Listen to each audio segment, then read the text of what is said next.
Jadi orang-orang yang suka menolong orang lain itu dia dicintai oleh Allah Subhanahu wa taala. Kita ingin dekat dengan Allah, kita harus menolong orang lain. Nabi katakan dalam hadis yang diriwayatkan oleh Imam Muslim dalam sahihnya, "Wallahu fi auni 'abdi ma kana al-'abdu fi auni akhihi." Dan Allah senantiasa menolong seorang hamba selama hamba itu menolong saudaranya. Kata saudara di sini dijelaskan oleh Imam Ali bin Abi Thalib dalam kitab Nahjul Balaghah. Secara global saudara itu ada 3. Yang pertama saudara fil agarib, dari famili kita, senasab, sedara. Ini yang diprioritaskan pertama kali. Tartib ini Allah yang ajarkan. Yang kedua saudara seiman, seagama, Islam. Yang ketiga saudara semanusia. Manusia juga dikatakan saudara oleh Imam Ali bin Abi Thalib. Dalam kitab Nahjul Balaghah beliau mengatakan manusia itu ada 2. Mereka adalah saudaramu seagama, seiman, dan yang kedua saudaramu dari sisi kemanusiaan, kata Imam Ali bin Abi Thalib karramallahu wajhah. Dan Rasul sallallahu alaihi wasallam mengatakan, jangankan kita menolong orang, dia butuh, makanya pahala meminjamkan uang kepada orang yang membutuhkan lebih besar daripada pahala bersedekah. Bahkan lafaz ini Nabi ketika Mi'raj melihat di Sidratul Muntaha, ada tulisan di waktu beliau Mi'raj, kullu qardin shadaqah, setiap pinjaman adalah sedekah. Kenapa para ulama mengatakan pahala meminjamkan itu lebih besar daripada pahala sedekah? Karena ketika orang itu meminjam berarti dia dalam keadaan terdesak, dia dalam keadaan susah.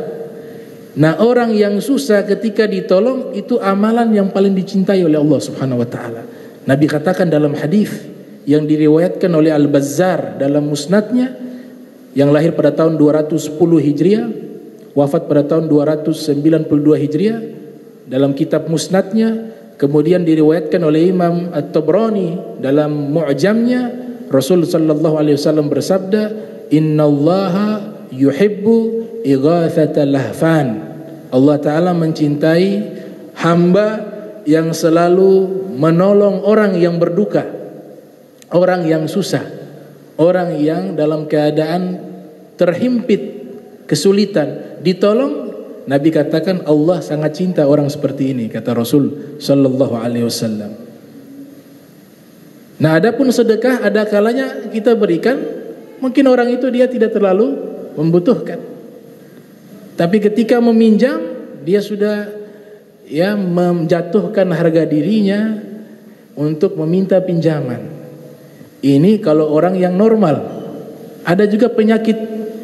Penyakit itu paling dibenci. Penyakit suka pinjam barang orang, rakus dengan yang dimiliki orang, itu penyakit. Makanya Nabi katakan orang yang suka meminta-minta padahal sebenarnya dia tidak terlalu butuh, tapi karena memang penyakit, nanti di hari kiamat Allah tunjukkan di seluruh makhluknya di hari kiamat bahwa orang ini adalah orang yang suka meminta-minta ketika hidup di dunia. Begitu malunya dia sampai daging-dagingnya di wajahnya itu luntur. Itu. Bahkan dalam riwayat yang lain dikatakan, siapa yang menjadikan profesi meminta-minta sebagai profesi, maka sesungguhnya ketika dia mengambil harta tersebut, yang dia pegang bukan harta, tapi yang dia pegang adalah batu bara yang panas, yang menyala-nyala, kata Rasulullah SAW. Itu.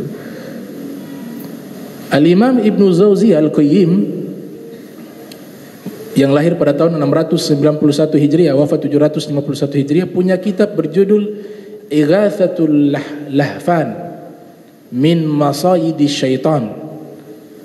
Di situ beliau membahas tentang masalah tadi, bahwa meminta-minta itu juga adalah penyakit. Suka berhutang Itu juga penyakit. Orang berhutang ada dua, ada yang himpitan, ada yang memaksa diri. Gak mampu beli mobil, kredit mobil. Barangnya masih ada, dia lihat orang lain mewah, dia paksa ingin mewah, padahal tidak ada kemampuan untuk itu. Akhirnya apa? Dirinya susah, keluarganya susah, hidupnya susah. Orang terhimpit dengan hutang, hidup tidak enak. Abu Yazid Al-Bustami mengajarkan satu ilmu. Beliau mengatakan, disebutkan dalam kitab Hilyatul Auliya karya Imam Abu Nuaim Al-Asfahani, bahwa ketika di dalam diri kita muncul keinginan, itu sumbernya dari nafsu ammarah, keinginan-keinginan yang bukan kebutuhan, keinginan-keinginan yang bukan kebutuhan. Makanya beliau memberikan satu resep, uridu an la urid. Jika ada keinginan yang memang kita sendiri tidak mampu untuk mendapatkan keinginan tersebut, atau tidak terlalu butuh dengan hal itu, maka beliau mengatakan urid an la urid, saya ingin untuk tidak ingin. Ketika ada keinginan, kita katakan tidak ingin. Itu obat. Karena yang kita butuhkan sedikit, tapi kalau inginkan tidak ada habisnya. Keinginan itu tidak ada habisnya. Urid an la urid, kata beliau, aku ingin untuk tidak ingin. Abu Yazid Al-Bustami rahimahumullah.